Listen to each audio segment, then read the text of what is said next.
1857 की जंग आज़ादी के वक्त शमाली हिंदुस्तान के एक गांव में वीर सिंह नामी एक बहादुर सिपाही रहता था। वो बरतानवी फौज में शामिल था, मगर अपने वतन की आज़ादी का ख्वाहां था। वीर सिंह के दिल में गुलामी के खिलाफ आग भड़क रही थी। जब बगावत की चिंगारी मेरठ से उठी तो वीर सिंह ने भी वर्दी छोड़कर आज़ादी का परचम थाम लिया। वो अपने साथियों के साथ जंगलों, कलाओं और मैदानों में अंग्रेजों से लड़ा। हर मार्के में उसकी शजाअत मिसाल बन गई, मगर एक दिन एक बड़ी लड़ाई में वो जख्मी हो गया और दुश्मन के हाथों गिरफ्तार हो गया।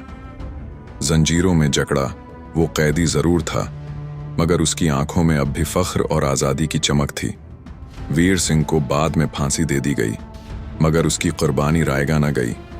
आज उसके गांवों के चौक में उसका मुजस्मा खड़ा है, जहां बच्चे उसे सलाम करते हैं। सबक: जो कौम अपने हीरोज को याद रखती है वो कभी गुलाम नहीं रहती।